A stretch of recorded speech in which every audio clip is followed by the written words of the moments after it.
Today we're getting into the latest Tesla tech and EV news, including Tesla's new leaked SUV, Tesla's Master Plan Part 4, affordable vehicles coming from Honda, Chevy, and more. So let's get into it, and a special thanks to Raycon for sponsoring this video.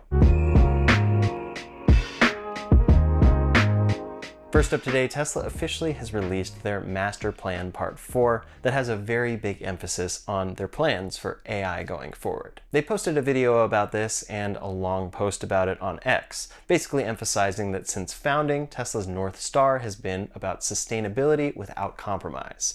The first Master Plan, Part 1, was all about electrifying transport, and that was from 2006. Part 2 then came in 2016, and that was about integrating clean energy generation and storage. Then came Part 3, which was all about accelerating a sustainable energy economy, and they talked about that in 2023. That one was incredibly detailed. Now, the interesting thing about these master plans is that they still have pieces of them that have not come true, but they're already working on Part 4. Part 4 specifically focuses on integrating AI into physical products at scale. This includes trucking, the Tesla bot, manufacturing, AI computers, industrial batteries, charging networks, robotaxis, electric vehicles, home charging, home batteries, and solar. The goal is to create a safer, cleaner, more enjoyable world through sustainable abundance. Essentially, they feel they've built the foundation so far with nearly 20 years of work on EVs, energy products, and then humanoid robots going forward. So they're combining their strengths in manufacturing and making physical products with autonomy to accelerate what they say will be global prosperity. They want to unify hardware and software to maximize their impact, and they have some guiding principles here, like the fact that they feel growth is infinite. They say resource shortages can be solved through technology and innovation, and then innovation removes constraints. For instance, EVs proved batteries can replace fossil fuels. They talk about the fact that technology solves a lot of problems. For instance, solar and storage helps expand clean power, autonomous vehicles help to improve transport safety and cost, and then Optimus robots can handle dangerous, monotonous labor in the future. Autonomy is something they think will benefit all, and they're particularly focused on enhancing daily life and the human condition as a whole. They also specifically say that critics may doubt them, but success will redefine what's possible. And this is definitely something I can see a ton of critics talking about here. Even people watching this video right now are probably already writing comments critiquing this vision from Tesla. But ultimately, they have this vision and want to go all the way forward with it, regardless of what people think. So far, they've had the Roadster, the Model S and X, the Model 3 and Y, and this is all leading to this full ecosystem of transport, energy storage, and robotics. For the future, they say they're entering a revolutionary growth phase that will not just be a step, but an actual leap. For their aim here, they want to redefine labor, mobility, and energy at scale to achieve sustainable abundance for all. Now, included in this post are a bunch of photos of bots doing things in real life, but then they also have a video. In this video, they say this next chapter for them will be on an even grander scale. Quote, "We are building the products and services that bring AI into the physical world, combining manufacturing with autonomous prowess, like we talked about in that post, and then, of course, that term sustainable abundance." But there's one very interesting thing to see in this video that isn't just about that. It's about specific products. There's a clay Cybercab model that they show at one point very quickly being made. But in the background, we can see Cyber SUV models. It seems like there's actually a few different ones there. And this is something that people have made tons of their own renders of because they want to see this product come to be. But this shows us that Tesla has actually considered making this. Say a 3-row SUV that's built on the Cybertruck platform. That's actually something that could be quite popular in the United States. Lately, Tesla has released the Model YL over in China. First deliveries are starting very soon, and people in the United States are going, well, we want this car. But maybe they're planning to do something different with a Cyber SUV. The truck is one thing, but I do think an SUV could be more popular. I mean, when we look at Rivian's 2 vehicle offerings, of course, they're not crazy looking like the Cybertruck, but the R1S sells far better than the R1T at this point. So people like electric SUVs a lot more than electric trucks, at least at this point in time. And this could help them still take advantage of everything they've built for the Cybertruck, manufacturing lines, and the underlying technology. Before we go any further, I'd like to thank today's sponsor, Raycon. Raycon is a lifestyle audio brand that offers premium sound, comfort, and style at an affordable price. It's September now, and for a lot of people that means back to school shopping. But even if you're not in school anymore, you can still start a new season with a fresh pair of earbuds. Raycon's new Essential Open Earbuds are lightweight and designed for life on the go. Their open ear design delivers clear, quality audio without blocking out the world around you. They rival the audio quality of big audio brands you know and love, but at half the price. I enjoy listening to lo-fi music when I'm focused on writing, and Raycon helps me get into a flow there. With a battery that can handle 8 hours of playtime, I can wear mine for an entire workday. On top of that, the flexible hook design makes it so that I barely feel them when they're on, and they stay put when working out. There's no learning curve here and no need to keep adjusting them to keep them in. You just hook them on and forget they're even there. To check out these earbuds for yourself and keep up with that back-to-school energy, go to buyraycon.com/RyanShawTechOpen to get 20% off Raycon products site-wide. Sponsored by Raycon. No matter what, this is a very interesting thing to see from Tesla, and it seems like a very purposeful leak. Maybe they did give us a little teaser of this to say, hey, we're still thinking about making a 3-row SUV in the United States. It's just not exactly going to be that Model YL that we have over in China now. Now, I do think that might not make the most sense. This would be a still very expensive version of a cyber SUV as opposed to a much cheaper Model YL that's 3 rows and more economical and whatnot. But maybe they do want to take advantage of everything they built for the Cybertruck and push it into a different product. But what do you think? Do you think this would be popular, or is it something Tesla is actually considering releasing in the United States, a cyber SUV? And would you be interested in that? Leave a comment below to let me know your thoughts. In any case, in my last couple of videos, we talked about the Model Y Performance specifically. That car is now shipping in Europe exclusively, so the 2 latest trims of the Model Y are not actually shipping in the United States yet. The Model YL is exclusive to China, and the Model Y Performance is exclusive to Europe. And production has officially begun of that car over at Giga Berlin. It's definitely a milestone for that factory and that car, and it will be exciting to see this one scaled up, but I think people now are just waiting for this one to come to the United States. It seems like a no-brainer that it would come soon, but they might be just waiting for this tax credit situation to end on September 30th. And then they'll start releasing new trims of cars in the United States. Now, another thing we talked about in my last video was a leaked car that people noticed at Tesla's Giga Texas factory. There's this photo that shows a covered up version of a Tesla vehicle that's much smaller than the Model Y. Maybe this is the Cybercab undergoing some crash testing, because these were all located at the crash testing facility at Giga Texas. But in front of that is also another Model Y that seems like it could be the more affordable version of that car, because it doesn't appear to have that full light bar. It also doesn't seem like it has a glass roof. However, behind the red car in this photo as well, if we zoom in there, it looks like there's another covered up car. So Tesla probably is testing a few different things that they don't entirely want to show us yet. Yes, we have those new trims of the Model YL, but it seems like there could be a lot to come from them in the near future. Maybe a cyber SUV, maybe a truly more affordable version of this car that's stripped back, maybe an actually smaller version of this car, potentially built on the Robotaxi platform. But it's really all dependent on how self-driving develops throughout this year.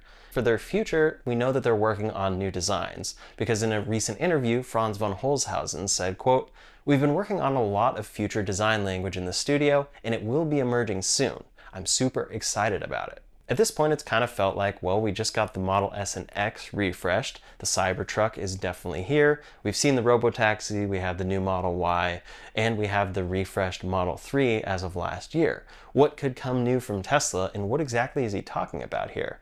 So it seems like there probably is a lot to come from them in the near future. Now, on the battery side of things, Tesla hasn't done anything truly major in a long time. But in this same video, Lars Moravy talked about the fact that Tesla is working on a new nickel-based battery for 90% daily charging. Right now, with their long-range batteries, they typically recommend that you charge up to 80% per day. But then LFP batteries are 100%. It's definitely an advantage of those batteries. However, for nickel-based cars, it looks like they'll probably be shipping something soon that allows you to charge to 90% daily, and it's best for the battery as a whole and its longevity. That's something that gives you more range day to day, which is something that a lot of people like. They also talked about LFP batteries here and what they've solved in that regard, so there's a lot to come there as well. I don't think Tesla's really anytime soon going to be shipping a 500 or 600 mile range car. It just doesn't seem like what they're focused on, because for general day-to-day use, most people are having a good experience charging at home and even charging at superchargers. So they're always focused here on efficiency. Either way, there are a lot of things to come in regards to Tesla's future products. But first, Tesla has a new update coming to their Tesla app. In app version 4.48.5, it has unveiled some new features that will be coming very soon. There's a new Tesla Challenges gamification that is supporting API endpoints like Challenges Get Info and Challenges Start. This hints at tasks or achievements you'll actually be able to receive through the Tesla app for things like frequent supercharging, testing out FSD, and more. It would reward you with digital badges such as a trophy icon or a 1 million Powerwall badge. That's something that would be very interesting to see, especially if it was more than just a badge that you received. Sure, for a lot of people it would be cool to get a badge to show how much you have driven with FSD or how much you have charged this particular car at different superchargers and whatnot. That seems like something some people would enjoy. But if they actually gave you a real reward in exchange for that, I think that's something that people would truly take advantage of. For instance, maybe a discount on a future car if you do a certain amount of FSD driving on your first car. It seems like something that could actually work out in their favor, and it's kind of a more creative version of their referral program. In any case, this app version is also adding support for 2 upcoming Model Y variants, the Model Y L and the Model Y Performance. There are also new options for the Model Y, including the 21-inch Arachnid wheels and 19-inch Machina wheels for the Model Y L. Then that expanded feedback system we talked about recently on their website is also going to be structured into the app as well, built in directly. You'll be able to submit issues related to FSD, service visits, supercharging, deliveries, and even the Robotaxi experiment. And each submission generates a unique echo number for tracking there. Lastly, for this app version, we're seeing early signs of the Robotaxi integration. For now, the Robotaxi, for people that have early access, has been an early access separate app. But long term, Tesla wants to build this into the Tesla app itself. There are code snippets showing up now for features like ride summoning, leveraging Bluetooth and location services to improve passenger pickup, and more. So Tesla's probably laying the groundwork to expand this in the future. Now, regarding the latest vehicle software, version 2025.32.3 began rolling out on September 2nd. This has some new features like an update to Rave. This is the quote-unquote party mode, but it now remembers your last setting. It'll auto-activate when you shift into park if you want it to be on. You can access this via App Launcher, Toybox, LightSync. On top of that, there's actually an enhancement coming to the frontal airbag system. This enhances crash protection by using Tesla Vision to deploy front airbags earlier in the event of a frontal crash. And this is exclusively available on the Model Y, at least for now. Then this update is bringing that low power mode that we've talked about, along with minor updates in security and performance enhancements. In any case, we were talking about the app getting some more Robotaxi integration, and it's now September, so the Robotaxi expansion should be something that's coming in Austin very soon. Elon Musk said last month, quote, "It will be open access next month." So of course, they could be behind schedule here, or they might deliver this on September 30th, and it's still quote-unquote next month. But this is something that should be coming quite soon for Tesla here, and maybe that's why they're looking to expand into the Tesla app itself and integrate them instead of having customers download a separate Robotaxi app. Now, of course, that's for the Robotaxi that is the Model Y being turned into a Robotaxi with a safety monitor in the car. But for the dedicated Robotaxi, the pieces of that car for manufacturing are being spotted all around Tesla's Fremont factory. This car will be using their unbox process, so it's very interesting to see all of the separate pieces in different locations in this factory that eventually will be coming together. I'm very curious to see what the actual production timeline ends up being on that vehicle in particular. Then last for Tesla today, a quick update about the Model 3 rear-wheel drive in China.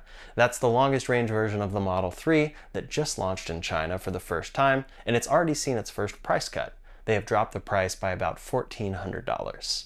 Last up today, some updates from other automakers. Over at Chevy, the Equinox EV has seen a drop in its lease price. The 2025 Chevy Equinox EV front-wheel drive LT is now reduced to just $249 per month for a 24-month lease, though that does require $6,149 due at signing. This deal is ending extremely soon though. In any case, it shows some very competitive pricing for leases here on a pretty popular car, since the Equinox EV is growing in popularity and sales overall, largely thanks to its price. It starts at under $35,000 and offers a 319-mile range. As a result, in the US, it is now the third best-selling EV behind the Model Y and Model 3. But if you're interested in this car and don't want to lease, Chevy is also offering a $7,500 EV bonus and 0% APR financing for all of their electric models. Costco members can also receive an additional $1,250 in savings, and that bonus remains available through the end of September, which aligns with the disappearance of the federal EV tax credit. Now over at Honda in the United States, they're offering big discounts on EVs for Labor Day specifically. Their electric SUV, the Prologue, remains a surprise hit here, ranking as the second best-selling SUV in the US in 2024, behind the Model Y, and it continues to have strong sales in 2025. I think a lot expected that this wouldn't do quite well because it was a partnership with GM. It wasn't a ground-up new EV from Honda, but people like the reliability of Honda vehicles and they want to go electric, so that's a great pairing and it's really paying off for Honda. These Labor Day deals are pretty good though. They're offering a $159 a month lease for 24 months with $1,099 due at signing, plus a $3,500 conquest or loyalty bonus that is available regionally across most of the US. The $159 a month offer lasts until September 30th, and they include that $7,500 federal EV tax credit. So it's lining up exactly with the expiration date of that credit. In any case, if you've been considering this car and maybe considering just dabbling in it and trying out a lease, this seems to be kind of a no-brainer of a deal. Right now for the Prologue though, pricing, if you're not leasing, starts at $47,400 or $39,900 with the tax credit. And that's for the EX front-wheel drive model, which gets 308 miles of range. Then at $50,400 or $42,900 is the all-wheel drive version of this car at 294 miles of range. Then they have the Touring front-wheel drive, the Touring all-wheel drive, and Elite all-wheel drive, which all increase price up from there. Now also from Honda is the Acura ZDX, and it's also outperforming expectations for the first half of 2025. Their lease deals start at $299 a month for 36 months, with $4,699 due at signing. Additionally, there's 0% APR financing offered through September 2nd. So if you've been looking at a Honda or an Acura EV, now's definitely a good time to do some shopping and see if there's a deal that makes a lot of sense for you. Now over at Hyundai, we should be seeing some exciting new electric vehicles from them soon, the Ioniq 2 and 3, which are expected to debut at the Munich Motor Show. They've shown some teaser images and then these have been spotted out in the wild, and it seems it will have full-length LED lighting and a more upright SUV-like silhouette similar to the Kia EV2 concept. This is expected to use Hyundai's eGMP platform and be positioned between the Ioniq 5 and the Kona Electric in the lineup. That definitely seems like a very good spot for this to be, especially since pricing is anticipated to start around $33,700. But of course, for now, it doesn't seem like this car is coming to the United States, at least not right away. In any case, full specs, pricing, and additional teaser images are expected to be released soon before the auto show, and then we'll get full details at that auto show. That's all the latest Tesla tech and EV news for today, so in the meantime, if you want to see a video breaking down my experience and advice after owning 9 different Teslas, you can check out that video linked up here or in the description below. Thanks so much for watching, and I'll see you on the next one.